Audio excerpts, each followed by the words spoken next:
All right, welcome back to the Fantasy Labs podcast. This is the live version, first ever live podcast, and I'm not sure if we're doing it correctly, but we'll figure it out in time.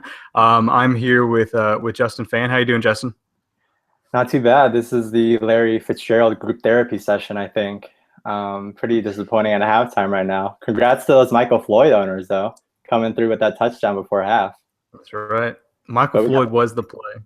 he was the play. But we got and we got the NBA season coming back tomorrow, so let's get right to the action. Yeah, sounds good. So we just released our models and projections, and you just put those up, so everything is live for tomorrow, and users, pro users can go check it out and optimize and everything right now, right, Justin? Yeah, I mean we're gonna make changes real time. I think the news just came out that Omer Ashik is probably out for tomorrow's opener. We had him as he was listed as questionable coming in. So right Okay. after you jump off this pod, I'll make the change to Ashik and get Ryan Anderson and walking corpse Kendrick Perkins a little bit more playing time. Yeah. So let's kind of dive into the slate. So it's actually a pretty small slate. Just to start off, it's only 3 games, and I guess this is probably challenging to project as the first slate, just because, like you said, there's kind of a lot of issues as far as injuries, and we're not sure exactly how minutes are going to shake out. Is that just kind of how it is early in the season?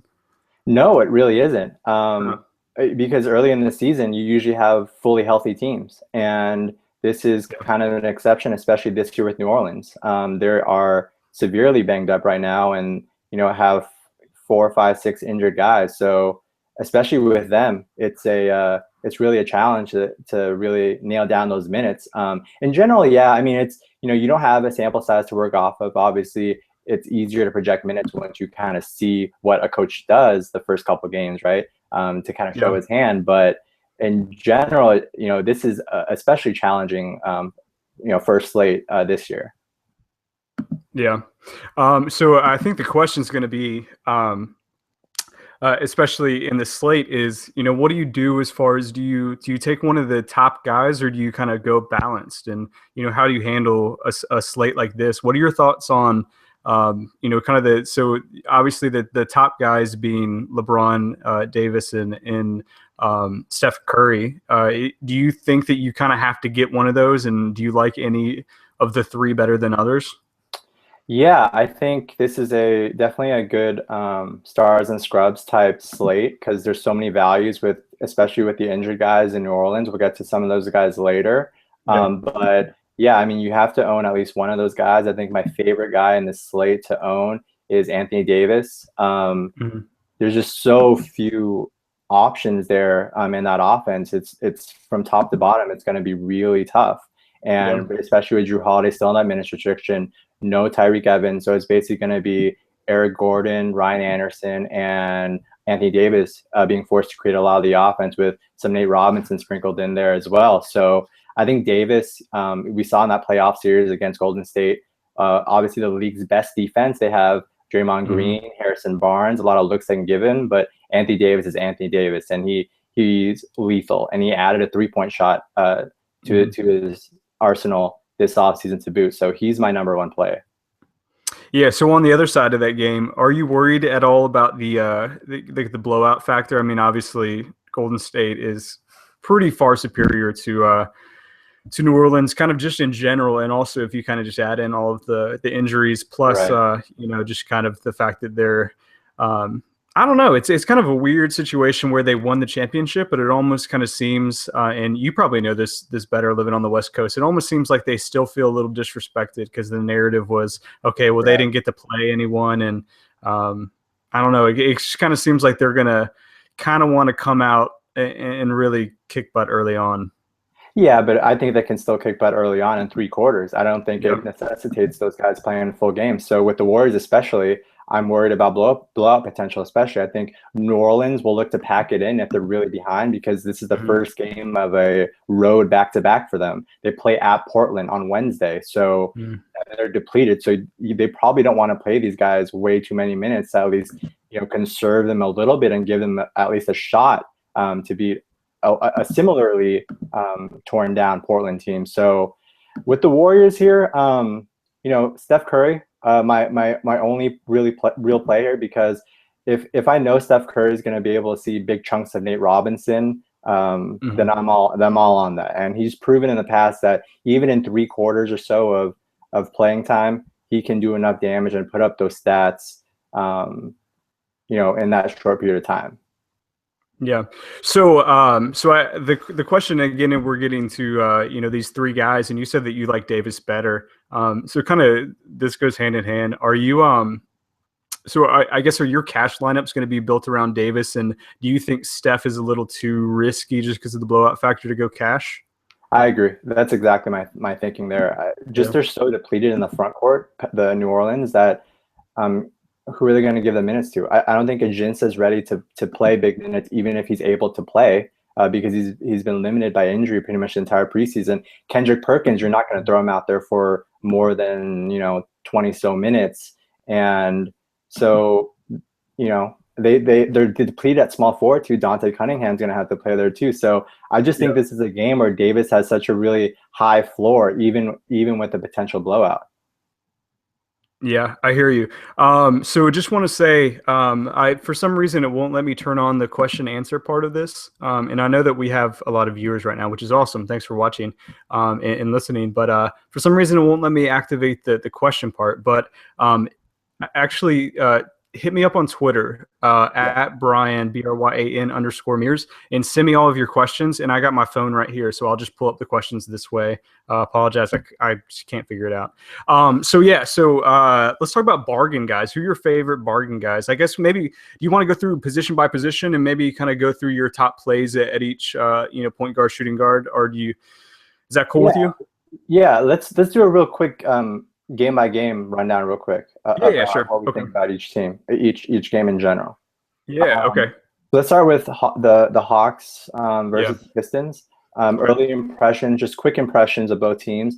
I think the Hawks are going to be generally overrated this year. I think the loss of DeMar Carroll is a really big blow to their offense. They were 8 points worse per 100 possessions with Kent Bazemore on the floor, and they can't really approximate what Carroll did, shooting almost 40% from 3. And Korver's coming off season ankle surgery. So I think this is a team that I wouldn't be too anxious to get big pieces of.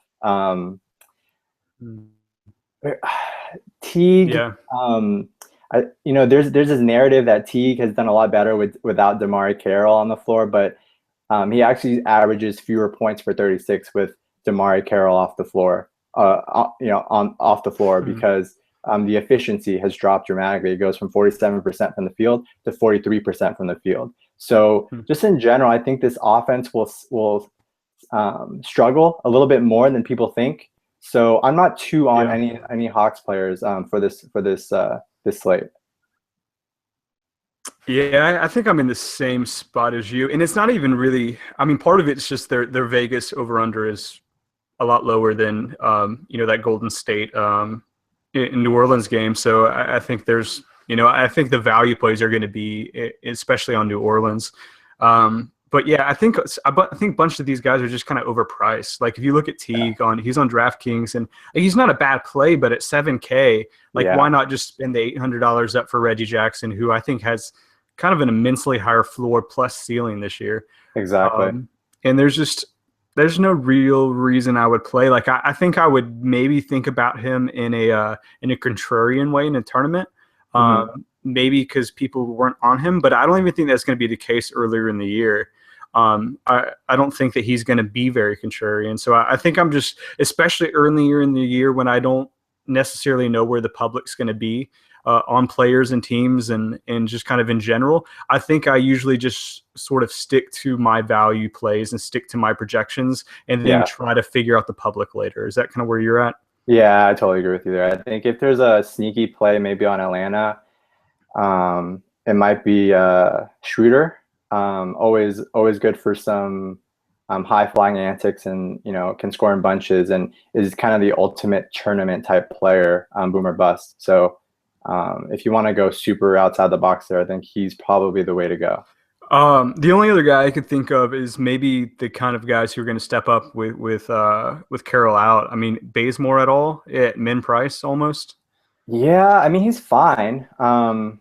It's Yeah, it's just hard when you have Cunningham from New Orleans also at min price, who's also he's actually at true min price, I believe, right.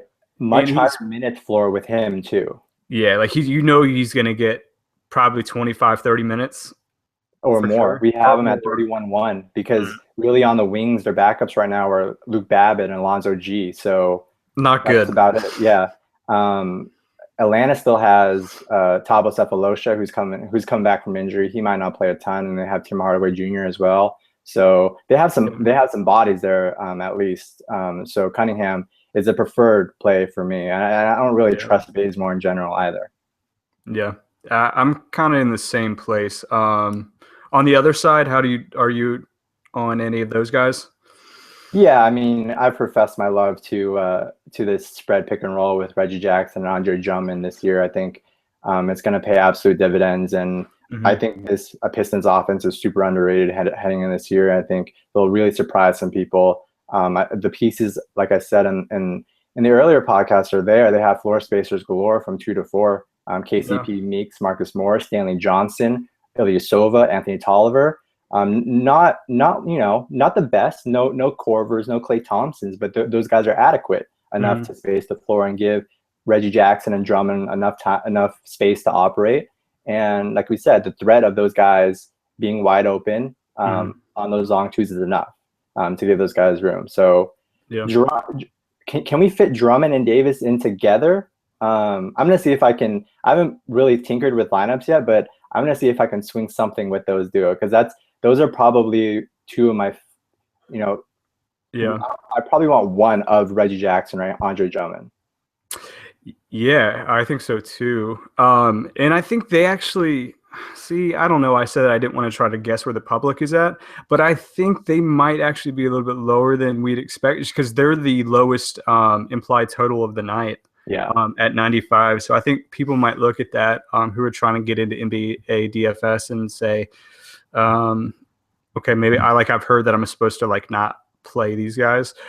Whereas it's almost a little misleading just because I think that Jackson and Drummond are going to represent like a larger percentage of the offense yeah, than guys even on a higher implied total are.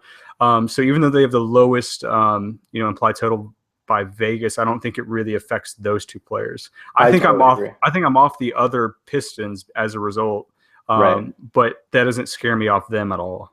Yeah, the other Pistons, there's a bit too much of a committee between those other positions where, especially at the 3 and the 4, Marcus Morris and Stanley Johnson, Ilyasova and Tolliver, those Yeah. guys, none of those guys are going to get 28, 30 minutes guaranteed to where I feel good enough putting them in a cash lineup or even a Yeah. tournament is a stretch for any of those guys. Yeah. Okay. So Cleveland, Chicago, what are your thoughts on that one? Yeah, this is an interesting game. I think Mo Williams against a banged up Derrick Rose is a very good play. It's just too good value here to pass up on, and I think he's probably the best bargain out of this group. I think J.R. Smith has shot of putting up good value as well, but Mo Williams is the play on Cleveland for me. Yeah, I think I agree with that. Yeah, I think I like JR actually I a do little like bit. Just yeah, I think he's a little underpriced. Where was he at? He was at like 4,800. 48. Yeah, this seems low to me. Yeah. Especially with his like projected minute total. I'm not sure if I would go him in cash. Maybe so. I don't know. Yeah, because his other shooting guard options aren't like phenomenal. Like, Yeah. you can make a case that he's up there, like at least at worst top 3 for that position. I don't think it's outrageous. He's a little erratic, Yeah. Jr. being Jr. But I don't think it's terrible. Yeah. I probably won't play him in cash, but I don't think it's crazy to play him in cash. Yeah, I think my favorite shooting guard of the night is Eric Gordon, just at his price point. But I don't think I love him enough where I would like switch out Anthony Davis for like Right. Gasol just to get Gordon over J.R. Smith. Exactly. So give and take. Okay. Chicago, anyone? I mean, I know that Derrick Rose is pretty hit or miss, but he's at least had the whole offseason rest, even though the face. Yeah. Yeah. And they said no hard minutes restriction for him right off the bat. So, something like 27, 28 makes sense. I don't think they're going to push him over 30. I'd be surprised if he plays like a full complement of minutes, especially because there's a little bit of a logjam with their backcourt. It's looked like E'Twaun Moore has passed up Aaron Brooks on the depth chart, I think. So Aaron Brooks, I think he might be out of the rotation behind Heinrich. Which is surprising to me. Moore. Yeah, I agree. Yeah, I didn't understand that. I saw the reports in the depth charts, but I didn't really understand that. And I think it's actually good for our purposes because I think people won't necessarily know that. I mean, I'm not sure. I don't know. I think people might play some of these guys just to be contrarian in tournaments. I mean, if you only have a 3-game slate, you kind of have to take risk on some guys, but I don't know. Yeah, it's going to be interesting. So Mirotic, what are your thoughts on him?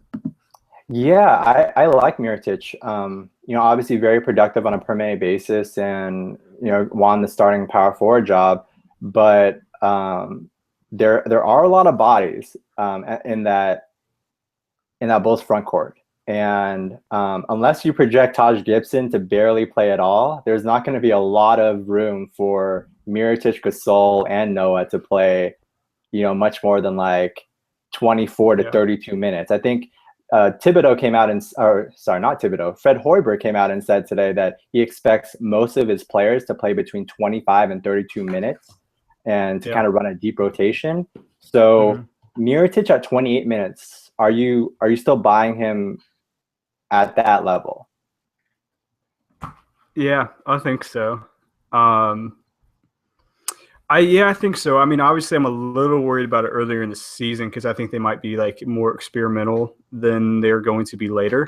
I think it's going to become pretty apparent pretty quickly. I think for the Bulls that they're going to have to play Mirotic.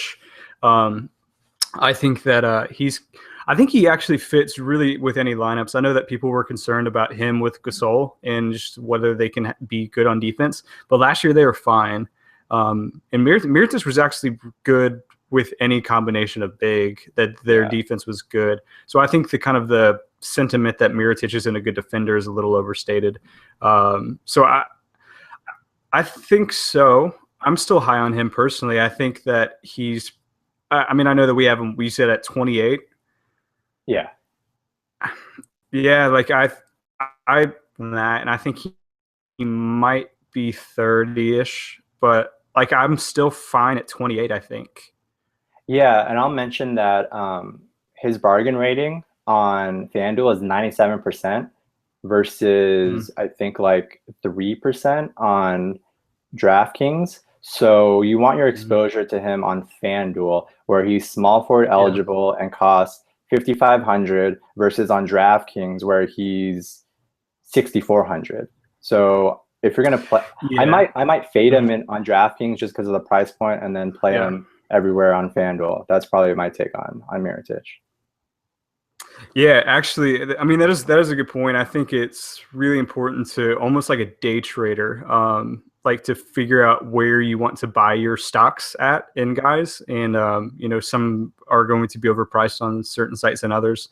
Sometimes they'll be priced similarly, and that's fine. You can play them both, but yeah, I think that is a good point because I've been playing around with lineups, and I think I have had Mirotic in a lot of small forward lineups. A lot of it are in my FanDuel lineups. A lot of it is because I have to have 2 small forwards. Yeah. And I like his 5,500 price point. But because you only have to have 1 on DraftKings, and I just decided, I think in just about every lineup, I've decided to punt it with Cunningham. Yeah. I ditch at least so far tomorrow, and I probably will go a little Mirotic in a tournament or two. But on DraftKings, I don't think it makes a lot of sense to pay up for the small forwards other than LeBron. I think it's LeBron or Cunningham, to honestly. Yeah, I'm with you there. I think those are the pretty two clear plays at small forward for this slate. Yeah. Are you fine with Gasol? I mean, he's not like that expensive, especially on FanDuel. He's like 78. And I know that there's like concern with minutes, but he's just per minute basis where, maybe he just gets 20 and 10 and dominates like he did at times last year. So with Powell, I'm fine with it. I think he's a very good tournament play because I expect his ownership to be Yeah. very low in there because everybody's going to be on Anthony Davis. Everybody's going to be on Ryan Anderson. So Pau Gasol, Yeah. I think he's a great tournament play. You fade Davis, you fade Ryan Anderson, hoping I don't know some blowout happens, hoping the Warriors defense is a little stingier and then the Pels offense sputters, but Gasol is probably my top power forward tournament play, just because I projected ownership to Yeah. be really low. Yeah. I agree on that. As we more, but I'm having trouble not going Andre Drummond at center options, especially at a time where you've kind of looked at where your lineups look like with another center. Yeah, it's tough. Not on Horford, not on Noah, not on Bogut. Yeah. Ostrik's out. Don't want Mozzie because there's too many bodies in that front court in Cleveland. Splitter's not going to play enough. Are you really gonna? There's no one. You're really gonna put Mo Spates in at center in a cash? I don't. It's not absurd, but the danger with the war. I mean, in general, you got to pay attention to this stuff because sometimes, like when a team gets blown out, they oftentimes like skip guys on the bench and they go straight to the scrubs. So I wouldn't be surprised if maybe Spates doesn't play nearly as much as we think, and they go to like a guy like McAdoo or someone. Because it's like so out of hand. It kind of happened last year with like Jamal Crawford a little bit, where the Clippers got up way too much, and you would think that Crawford would just be in there with the scrubs, just like padding his stats in garbage time, and it didn't really happen. So I don't. So that's a long way of saying I don't trust Mo Spates in cash, which I can't even believe I have to defend that right now. Yeah. But this is a slate we have to deal with. Yeah, it's ugly. That's what I'm saying. It's almost it almost like that. I think that kind of dictates. Like to be honest, I think on both sides, I'm starting with plays and kind of working from there, and then I'll fit, the where I want. But I think it's just such a steep drop off between Drummond and really anyone else that I just don't feel comfortable in my lineups, especially in cash. But I mean, even really tournaments too. Like I might go Spates or Ezeli, or I kind of liked Varejao before Tristan Thompson got re-signed. Price point. I mean, he's a clear just because he didn't play last year. He's a clear fourth big behind those guys. I mean, Tristan Thompson and Maz are going to play more than Varejao. And obviously, Kevin Love's going to play close to 30. So Varejao just out of the picture. I think on FanDuel, Drummond's 9K on FanDuel. I think you can take a look at Horford at 7,200 if you want. He's more conservatively priced on FanDuel than on DraftKings. So if you want an alternative and you can't fit Drummond and like an AD in your lineup on FanDuel, then Horford's not bad at 7,200.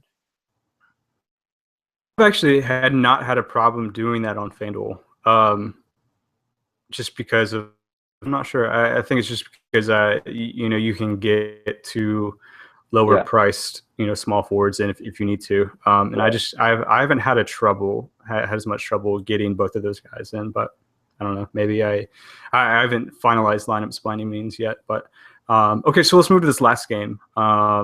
So Golden State. We kind of talked obviously. about I think New Orleans. Yeah, we got to dive into New Orleans here. Yeah, because I think New Orleans is going to be kind of where all the value is in this slate. And I think it's going to be interesting because, I think particularly earlier in the season, you're going to have a lot of guys who play DFS who probably play NFL and kind of just read didn't want to jump into it. So you're going to have a lot of fish, which is fine. And I think it's just like, you just need to remember, like, what are the common things that people like, what are the cheesy cliche things that people know about NBA DFS? And I think the biggest ones is that stacking, you can't do it. So I think people might try to force like Hawks players or something in it, as opposed to like stacking, and Brow, Cunningham, like I don't mind going 3 or 4 New Orleans players in my lineups. Yeah, I mean, obviously the matchup isn't great. This is like we said, the Warriors had a #1 defense last year, so the matchup isn't great. But the minutes and the usage here are so hard to pass up on. Like they don't have bodies at all. There's no one to play. Yeah, I think maybe even the riskiest one out of the popular bargain plays on this team is Nate Robinson. Just because with him, one thing, I wouldn't be surprised if Jrue Holiday plays, 20 to 22 minutes. We haven't projected, I think, for 19, but they've been really like liberal with that minutes restriction with him. So he was supposed to be on minutes restriction for like all of last season and like never ended up being on one. So I wouldn't be surprised if maybe Jrue gets a little bit more than we think. And we'll have to see, but they just signed Ish Smith today. So it'd be surprising if he came in and played anything major right away, just like a day before the game. But that's another body in there to consider. Plus, I don't think Nate Robinson is very good anymore. I think he's like cooked at this stage of his career. I don't think I think he's the popular bargain play that I'm like most willing to fade, just because I think there's a gap in people's perception of his talent versus his real talent level. Yeah. I'll just say that. I think kind of similarly of Ryan Anderson. Like I think he's a good price, and I think that there's just, especially if a Sheik and a Jensen in the front, I don't good. And I don't know. Is that good, and it just like be so stretchy with him? Yeah, you cut out there. So oh, sorry, I cut out. Yeah, you've been cutting out kind of regularly here.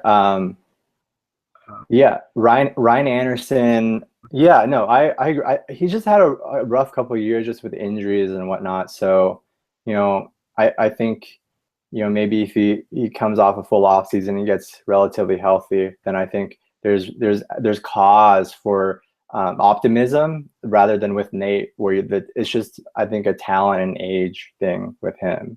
So, but do you get worried about these like stretch fours who are kind of reliant on scoring and kind of stay away from the basket, just because if they have a bad game, like you don't have the floors of the rebounds, I completely agree with you there.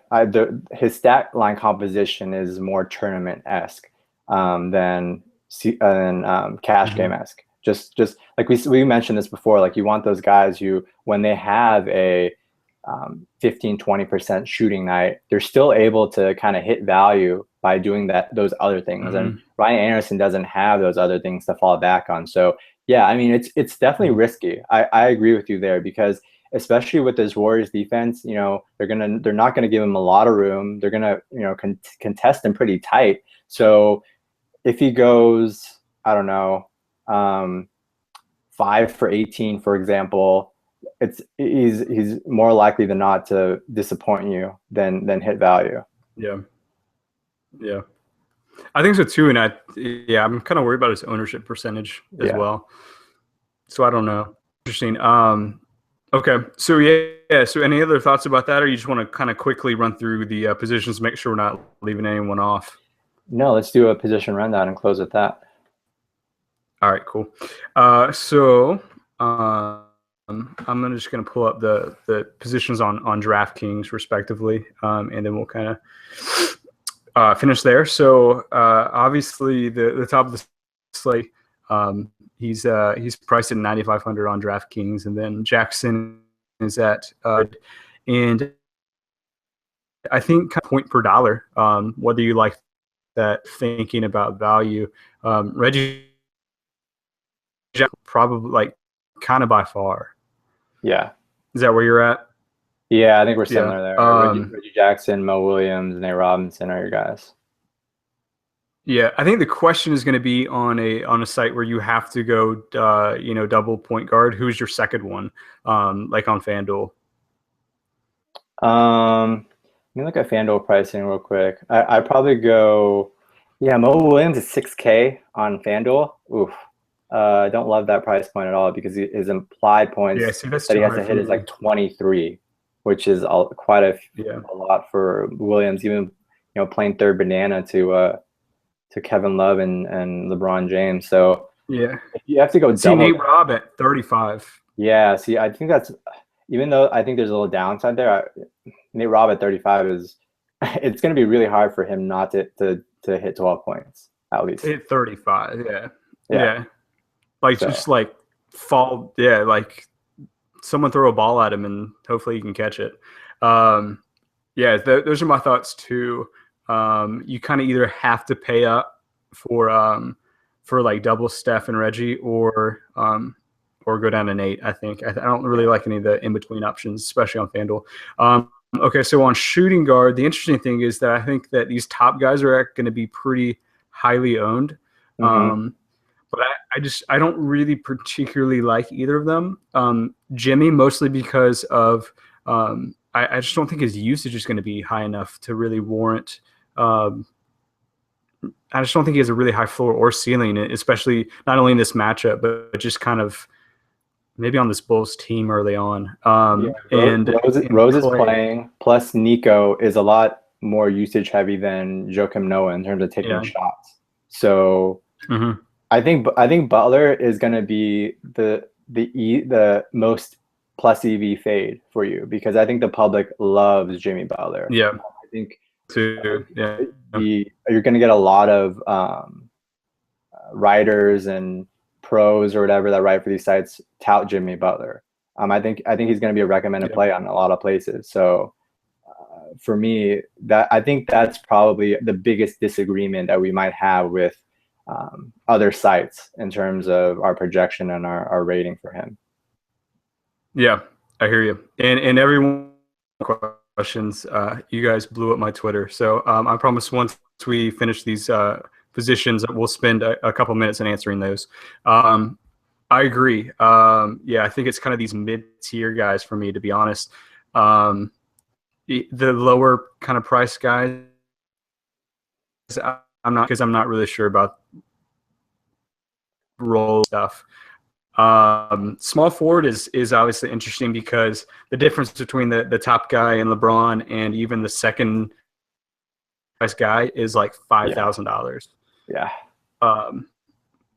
Which is so yeah, I don't know. I think it's interesting.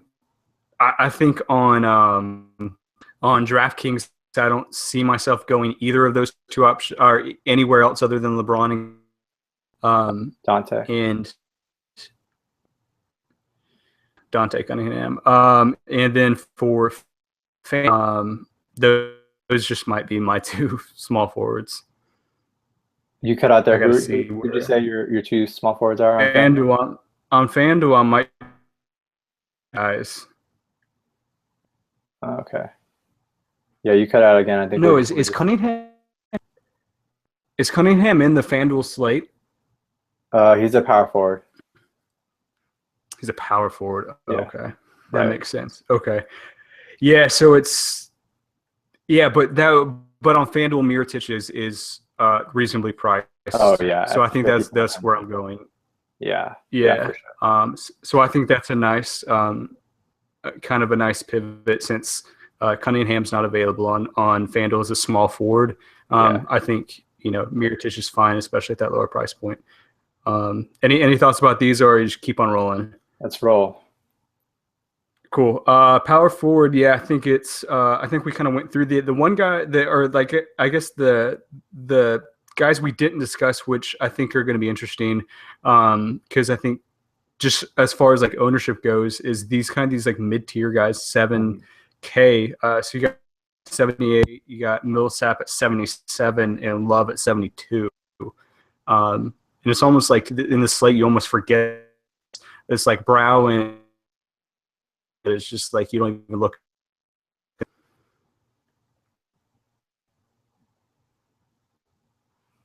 What are your thoughts on that?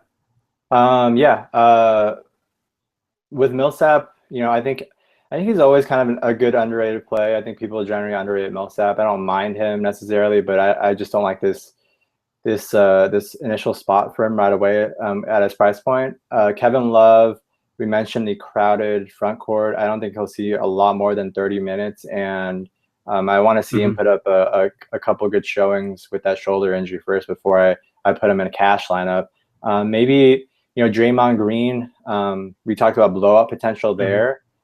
We might see a little bit Mo buckets at the 4, a little bit James Michael McAdoo at the 4. So I think he'll expend a lot of his energy on the defensive end, trying to bottle up and do his best to contain Brow.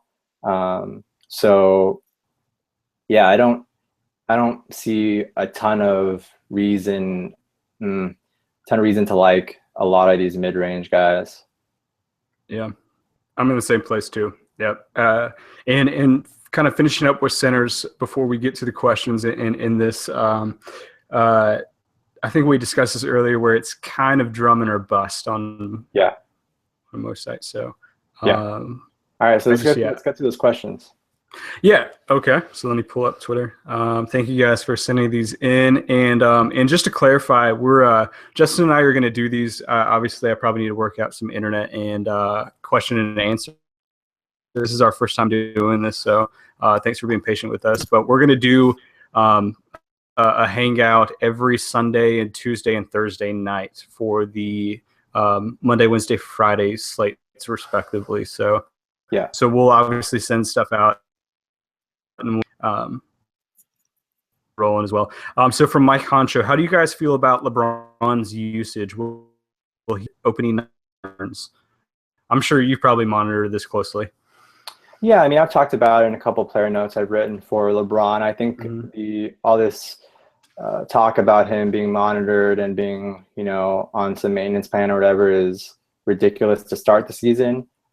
He's coming off that back injection. He played phenomenally well last year coming off that back injection and 2-week absence.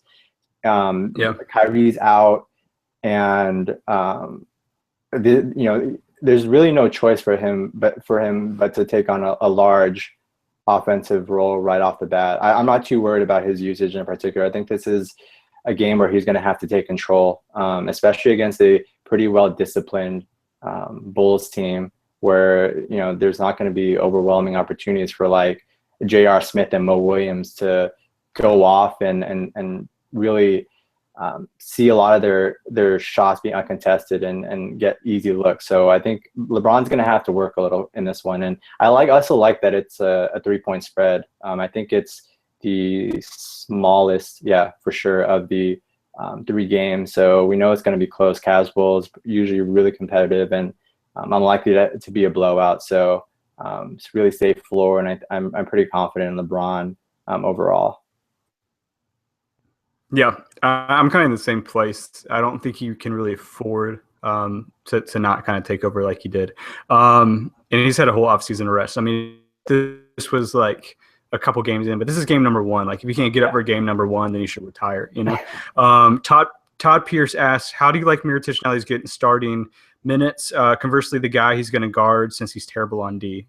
And I think I accidentally answered this question earlier, where I don't think he's really terrible on D. I think he's So Mirotic's defensive real plus minus was plus 1.75, which is 20th among 90 power forwards. I think he has a little problem like with his footwork a little bit on pick and rolls, but he's generally pretty disciplined. And I think it's kind of like that, I don't know, that white shooter stereotype where all they can do is shoot and not play a lot of defense. I think JJ Redick suffered a lot from that early on in his career. And I think people are starting to realize with like reading Zach Lowe, that he actually is a good defender and not he kind tries. of on that. Yeah, he tries. He doesn't have the the I don't know, the physical gifts, the long go gadget arms that makes jumping your passing lanes a little bit easier for him. But he works, and he'll chase you off screens, and he'll make you work for your shots. Exactly. Yeah, I agree. Dave Derby asks, is Bazemore safe enough as a cash play at 3K? And I think we kind of answered this as well. No. D-Rose worth 65 without Kyrie restarting. He averaged 39 fantasy points during the playoffs. I think yes in a tournament. Yeah, I mean you can roll the dice. Is that where you are? Yeah, I kind of looked when doing his minutes. I kind of looked at what his minutes were like coming off injuries. I think the two that he had last year, he played like 23 the first game and then 27 the next time he came back from an injury. So I think they're pretty good about like not throwing him out there for like 30 plus. I don't think that happens in this game. Agreed. Sounds good. So we'll last question and for watching. JSB 515 DFS. What are some stats for new players to GPP and cash lineups? Thoughts on this, Justin? Let me read your mention because you cut out, so I can read the question. Oh, it's DFS, and he was wondering what are the best stats for those kind of different contests. Yeah, I think we kind of talked about this with our opening pods, our opening podcast, just kind of stats you want to look at. I think with cash, you want to look at guys who kind of do the peripherals, right, and do the rebounding, assist to steal. We talked about this kind of with Ryan Anderson. Ryan Anderson is kind of the antithesis of what you want for a cash game player. You want someone who, when shots aren't falling, he's able to still meet value, and that's kind of like what you kind of like with Edelman, for example, on DraftKings PPR. He might not even score a touchdown, but he's gonna give you 8 receptions for close to 100 and meet value, even if he doesn't catch a touchdown. So those are the types of players you want to look at in GPPs. Yeah, I'll go back to you on that one. What kind of things are you looking for GPPs? Yeah, I mean, I think look at it in like our steals and blocks is kind of giving us. I think that those are kind of pretty volatile. You could have a guy, especially like Drum, they're 2 points. That's a big difference in kind of the center positions. Which those extra rebounds and extra blocks. So I think kind of if you're looking at the peripheral stats, which is steals and blocks, is in positions to potentially rack those up. And I think that you could even look in a situation like kind of New Orleans and Golden State, where if the game gets ugly and you have guys kind of in garbage minutes. Garbage minutes are kind of called garbage minutes for a reason because they're kind of garbagey. And there's a lot of steals and just blocks and kind of crappy stuff. So I think that kind of even boosts the ceiling of those New Orleans guys a little bit more because I don't think they would come out at the end of the game necessarily. And they also kind of have the ceiling of maybe getting a couple more steals here and there at the end of the game when they're playing against McAdoo or Ezeli or whoever. Yeah, I totally agree. Yeah. All right. Cool. That's it. We'll end this now. And again, thanks for watching. I promise we will get all this worked out and have it rolling at there you go. Give the people what they want. Man. Yeah, so we'll have this rolling. I'm not sure if we're gonna do when exactly we're gonna get on the full schedule as far as the Sunday, Tuesday, Thursday videos, but we'll definitely kind of give you guys all the information on Twitter and everything as we know it and we figured out our schedules and stuff. But again, thanks for watching and send your questions if if I didn't answer it, we'll get to it in the next pod if it's still relevant, if it's a strategy question. But yeah, thanks for watching and good luck tomorrow. I hope that I beat all of you in the GPPs, but I hope you're second place. See you, Justin. Well said. Later, guys.